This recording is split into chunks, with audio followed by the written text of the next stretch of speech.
Hello, I'm Ginhee Lee, second year MCP at DAS, and my presentation today will be on the study I conducted over 8 weeks this past summer, Civic Mapping for the Right to Know and Privacy. Before the presentation, I'd like to thank my advisor, Professor Sarah Williams, and also LCAU for supporting me. What you're seeing here is information that has been released to the public regarding coronavirus confirmed patient in South Korea. This is the broadest range of information in the world at the time of the study, and perhaps even now. In particular, information on travel history is a unique attribute. This refers to the time and order between the places visited by the confirmed coronavirus patient. Some of you might look at this and wonder how this range of data disclosure could ever be possible. Well, it is perfectly legal in the South Korean legislative system, and the people have demanded even more information. The strong legal basis and social consensus are based on the failure of MERS epidemic response in 2015. At the time, the government was highly criticized for its non-disclosure of information and slow response, and society had to suffer from great anxiety. As a result, the Infectious Diseases Prevention Act was revised in 2016 to publicly and promptly disclose information, including the location and routes of the visit of those who are likely to be infected by infectious diseases. This case is also a legal exception to the Personal Information Protection Act enacted in 2011. With this context, from the beginning of the coronavirus outbreak, the government has publicly released information on confirmed cases through various channels, including daily briefings and disaster warning text messages.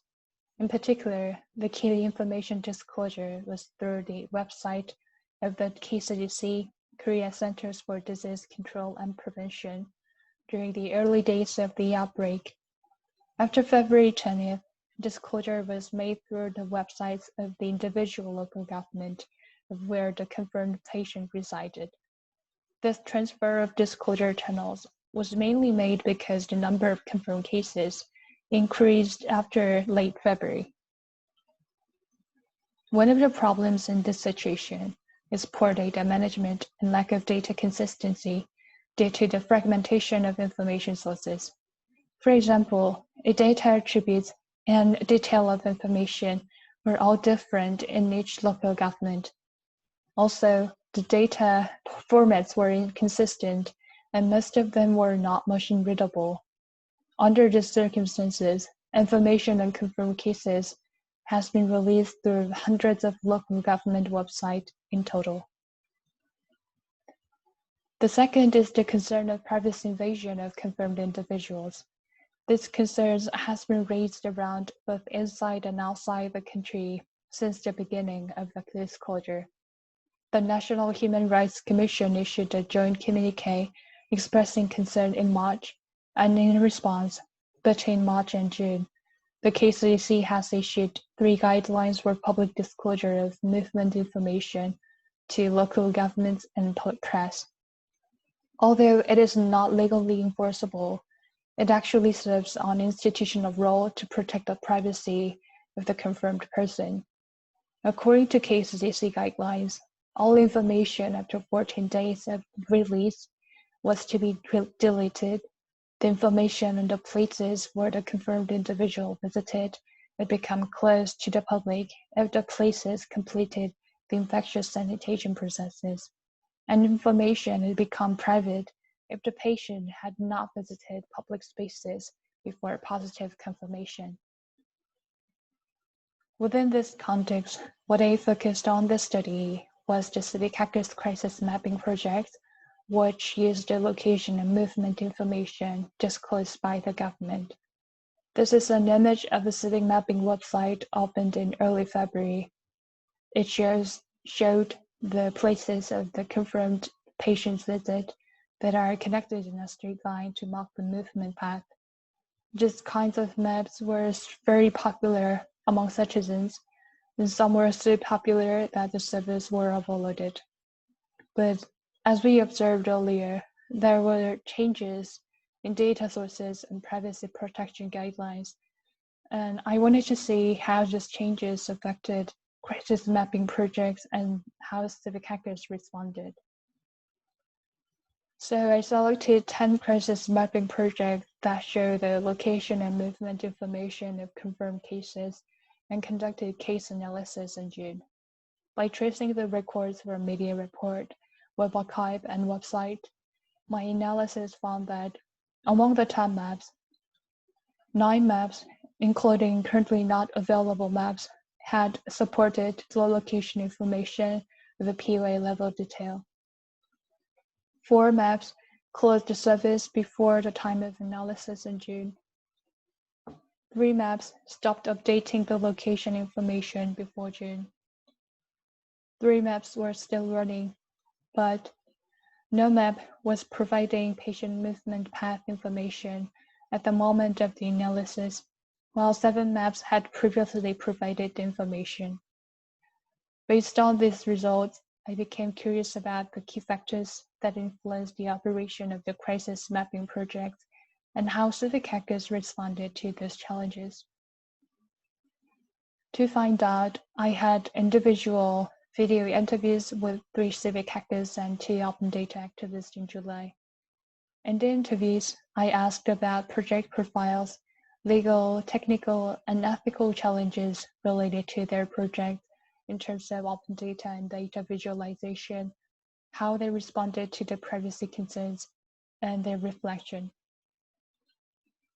The first finding from the interviews was that technical difficulties had the greatest impact on their project or update interruption. Civic hacking projects, mostly by small groups or individuals, were interrupted, especially around late February when the first wave in South Korea was beginning, as data collection and processing became nearly impossible for them. In addition, there was a common experience in questioning the efficacy of civic hacking in the situation because the government-released data was not detailed enough to visualize precise rich information. In response, some civic hackers answered that providing more specific route information or managing a map by the government, as in the example of the Hong Kong government, could be an alternative. Finally, the important finding is their awareness and efforts to protect privacy.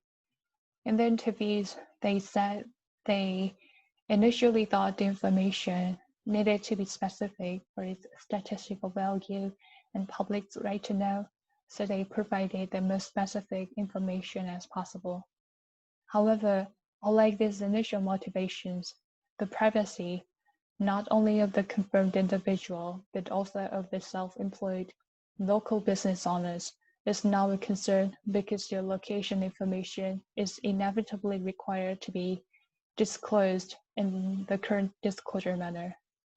So if they have been providing services so far, they responded that they've been making efforts to protect privacy based on internal decision-making as well as KCDC guidelines.